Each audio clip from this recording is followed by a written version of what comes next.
Teman-teman yang baru bergabung di channel ini, saat ini teman-teman sedang mengikuti materi pertama kosakata atau vocabulary. Saya akan mulai terlebih dahulu dengan beberapa pertanyaan sederhana. Seberapa banyak kosakata yang harus kita kuasai untuk bisa menulis atau berbicara bahasa Inggris? Dalam kamus lengkap, kita akan menemukan lebih dari 400.000 kata bahasa Inggris. Lalu, apakah harus memahami dulu kosakata atau vocabulary sebanyak itu agar bisa berbahasa Inggris? Tentu tidak. Seseorang yang menguasai vocabulary sebanyak 500 sampai 1000, saya yakin sudah bisa berkomunikasi meskipun masih ada kekurangan-kekurangannya. Pasti ada saatnya di mana struktur kalimat yang dibangun belum lengkap atau sesuai sebagaimana seharusnya. Saya pernah baca dalam suatu artikel, di sana dikatakan bahwa dalam kesehariannya, orang Inggris atau native speakers hanya menggunakan vocabulary sebanyak kurang lebih 2000 saja. Itu dalam setiap harinya mereka berkomunikasi. Jauh lebih sedikit bukan jika dibandingkan dengan 400.000 lebih kosakata yang biasanya ada di kamus lengkap. Karena pada kenyataannya kita memang tidak harus menghafal seluruh kosakata yang ada dalam kamus hanya untuk bisa berkomunikasi. Pertanyaan selanjutnya, seberapa pentingkah kosakata itu? Menurut saya pribadi, tidak ada yang lebih penting daripada kosakata. Orang bisa salah grammar, tapi tetap masih mungkin dipahami. Misalnya ada seseorang yang baru belajar. Ia menanyai asal seseorang, yang harusnya sesuai grammar, diucapkan where do you come from, atau where are you from. Dianya bilang where from. Saya kok yakin orang yang menjadi lawan bicara masih dapat mengerti maksudnya itu. Tapi kalau seseorang tidak mengerti vocabulary, apa yang ingin diucapkan dia pasti tidak tahu. Bagaimana bisa dia merangkai suatu kalimat kalau kosakata aja dia nggak punya? Pertanyaan selanjutnya, apakah menghafal vocabulary itu bermanfaat? Saya tidak bilang menghafal kosakata tidak bermanfaat, tapi cara seperti itu kurang bermanfaat. Karena akan jauh lebih bermanfaat kalau kita fokus pada bagaimana suatu kata digunakan.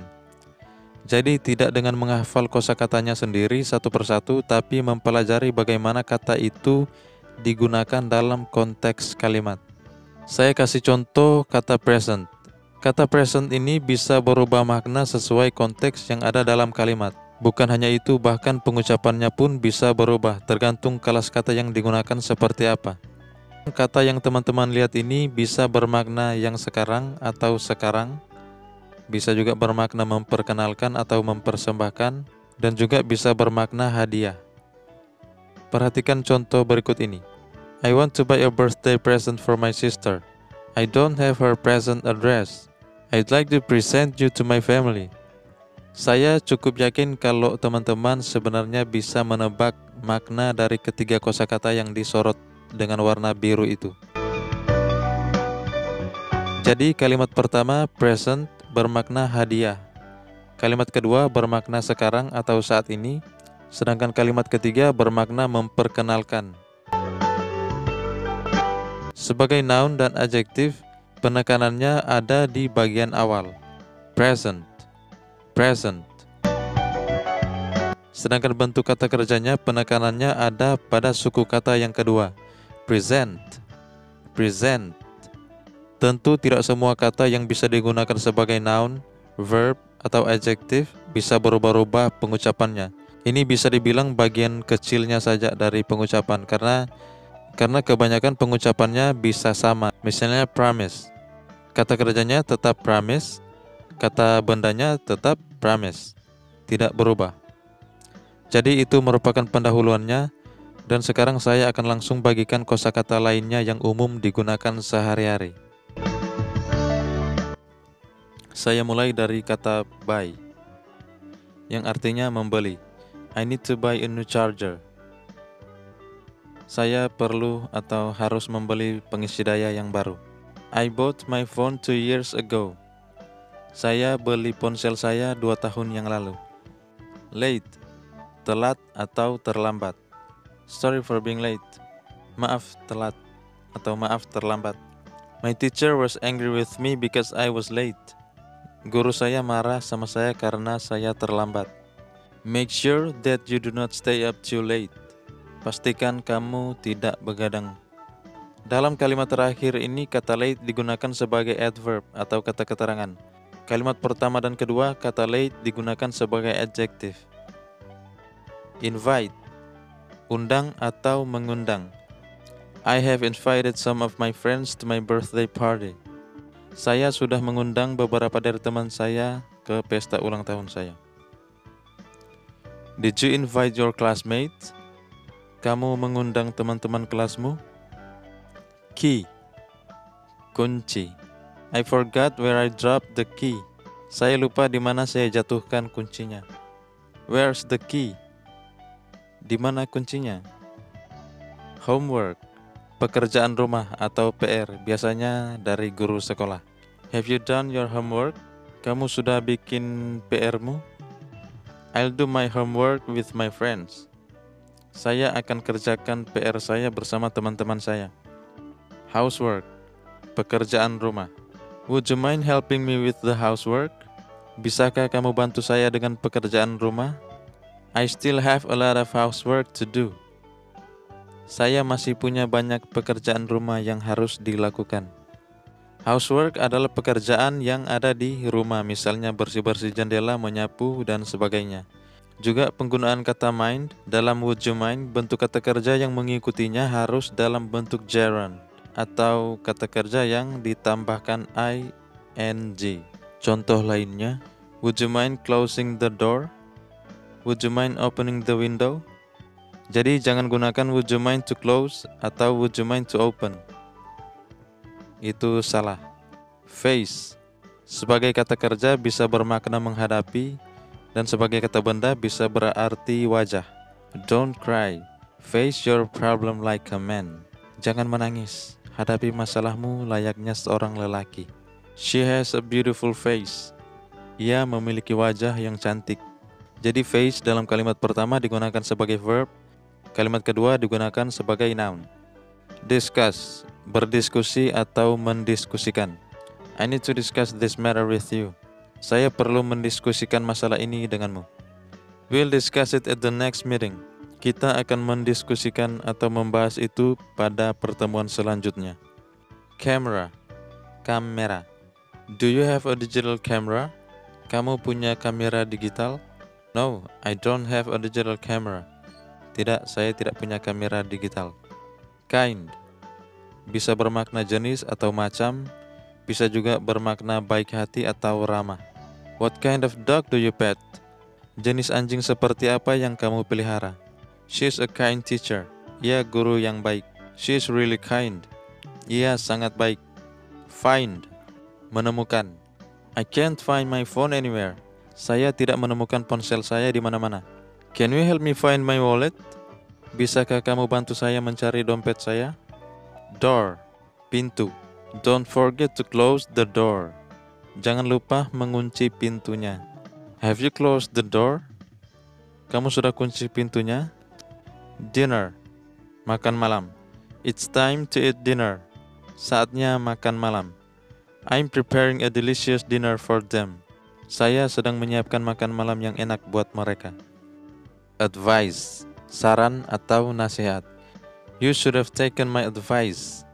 Kamu harusnya ikuti saran dari saya. Can you give me some advice? Bisa kasih saya sedikit saran? Advise, menyarankan atau menasihati. I advise you to learn English at least 30 minutes every day. Saya sarankan kamu untuk belajar bahasa Inggris setidaknya 30 menit setiap hari. I'm advised to learn English at least 30 minutes every day. Saya disarankan untuk belajar bahasa Inggris setidaknya 30 menit setiap hari. Kalimat pertama menggunakan struktur active voice, kalimat kedua menggunakan struktur passive voice. House.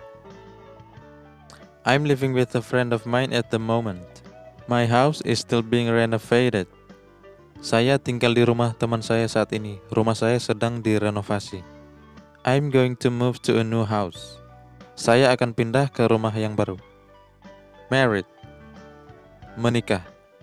He is married to a beautiful woman. Ia menikah dengan wanita cantik. They got married 2 years ago. Mereka menikah 2 tahun yang lalu. Bandingkan dengan married with. She is married with 2 children.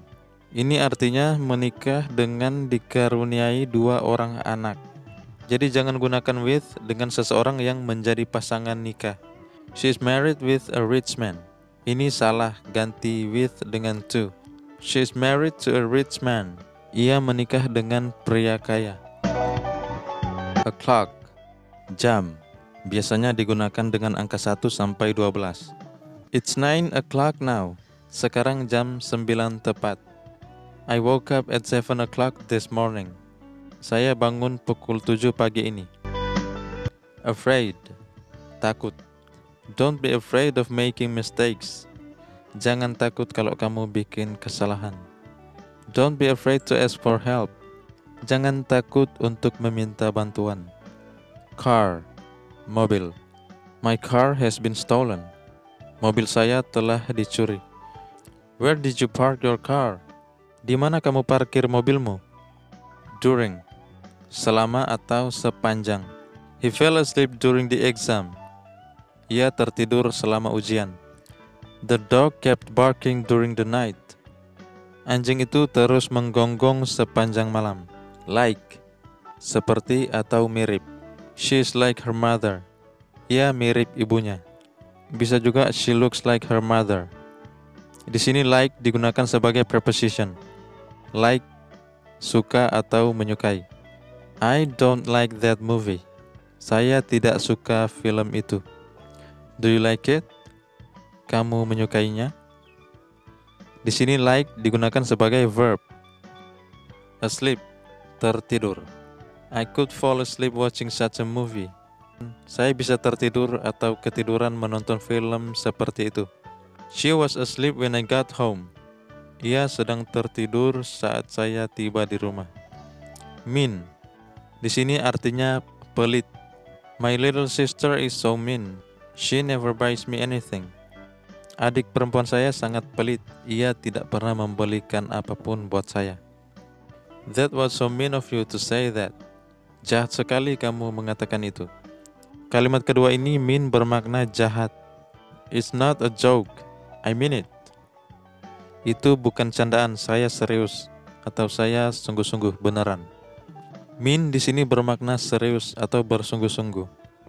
I didn't mean to make you feel guilty. Saya tidak bermaksud membuatmu merasa bersalah. I didn't mean to lie to you. Saya tidak bermaksud membohongimu. Jadi penggunaan mean cukup luas juga sebenarnya. Konteksnya akan menentukan apa artinya. Never. Biasanya diartikan sebagai jangan pernah atau tidak pernah. Never touch my computer if I'm not around. Jangan pernah sentuh komputer saya kalau saya tidak ada. I'll never be able to see her again. Saya tidak akan pernah bisa melihatnya lagi. Add, tambah atau menambahkan. I can add you to my group if you want. Saya bisa tambahkan kamu ke grup saya kalau kamu mau. That's enough. I don't have anything to add. Cukuplah, saya tidak punya apa-apa untuk ditambahkan. Drink, minum atau meminum. I don't drink coffee, but I used to. Saya tidak minum kopi, tapi dulunya iya. What would you like to drink? Coffee or tea? Apa yang ingin kamu minum, kopi atau teh? Happen, terjadi. Can you tell me what happened with her? Bisakah kamu beritahu saya apa yang terjadi dengannya? I can't recall what happened. Saya tidak ingat apa yang terjadi. Ask, bertanya atau juga bisa bermakna meminta. Why don't you answer my question? I'm asking you. Kenapa kamu tidak menjawab pertanyaan saya? Saya sedang bertanya. I asked him to help me, but he refused. Saya minta dia membantu saya, tapi dia menolak. Conversation, percakapan. I had a long conversation with her last night. Saya bercakap-cakap lama bersamanya tadi malam. I spent 2 hours in conversation with her. Saya menghabiskan waktu 2 jam dalam percakapan dengannya. Dad, ayah. My dad sent me a letter when I was sick. Ayah saya mengirim saya surat saat saya sedang sakit. My dad and I are going fishing this weekend. Ayah saya dan saya akan pergi memancing akhir pekan ini. Bring, membawa. Don't forget to bring the book you borrowed. Jangan lupa bawa buku yang kamu pinjam. Is it okay if I bring my guitar to the beach? Bagus gak kalau saya bawa gitar saya ke pantai? Finish, menyelesaikan. We need to finish the project today. Kita harus selesaikan proyeknya hari ini. You can go out if you have finished your homework. Kamu bisa keluar jika kamu sudah selesaikan PR-mu.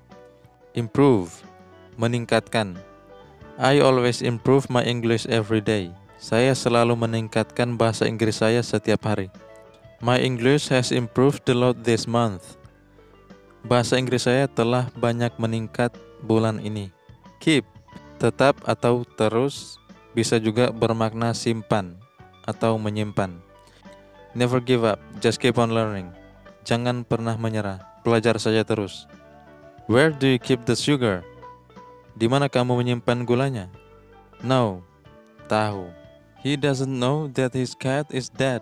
Ia tidak tahu kalau kucingnya sudah mati. I don't know what to say to him. Saya tidak tahu apa yang harus kukatakan padanya. Article, tulisan. I have seen that article before. Saya sudah pernah lihat tulisan atau artikel itu sebelumnya. I'd like to write a new article, but I'm really busy right now. Saya maunya menulis artikel yang baru, tapi saya sangat sibuk sekarang. Meet, bertemu atau menemui. I'll meet you at Shallon's house. Saya akan bertemu kamu di rumahnya Shallon. I'm looking forward to meeting you. Saya tidak sabar ingin bertemu denganmu. Ingat, to di sini dalam contoh kedua merupakan preposition. Kita menggunakan verb atau kata kerja dengan bentuk gerund setelah preposition. Contoh lainnya, I'm looking forward to seeing you again. Bukan to see you again. Harus gunakan to ditambah bentuk gerund, seeing. Home, rumah. We need to stay home. Kita harus tinggal di rumah. Bisa juga kita gunakan we need to stay at home. Kalimat pertama home digunakan sebagai adverb dengan didahului kata kerja stay. Kalimat kedua home digunakan sebagai noun atau kata benda dengan didahului preposition at. Opinion. Ini bisa bermakna pemikiran, pendapat atau pandangan. In my opinion, you should do more exercise. Menurut saya, kamu harus lebih banyak berolahraga. If you want my opinion, you should practice every day. Kalau kamu mau pendapat saya, kamu harus berlatih setiap hari. Ini ada yang ketinggalan, mean, yang artinya berarti atau artinya. His son means the world to him. Anak lelakinya berarti dunia baginya. Ini artinya ia sangat menyayangi anaknya. If I haven't yet uploaded a lesson, that means I'm still preparing it. Kalau saya belum mengupload pelajaran, itu artinya saya masih mempersiapkannya. Jadi ini merupakan pendahuluan dari materi kosakata atau vocabulary. Nantinya akan dibagikan juga penggunaan-penggunaan lainnya yang umum digunakan sehari-hari. Semoga pelajaran kosakata ini bermanfaat bagi teman-teman yang belajar. Jangan lupa komen di bawah kalau teman-teman punya pertanyaan mengenai pelajaran ini. Nanti kita akan bertemu lagi pada materi selanjutnya. Thank you.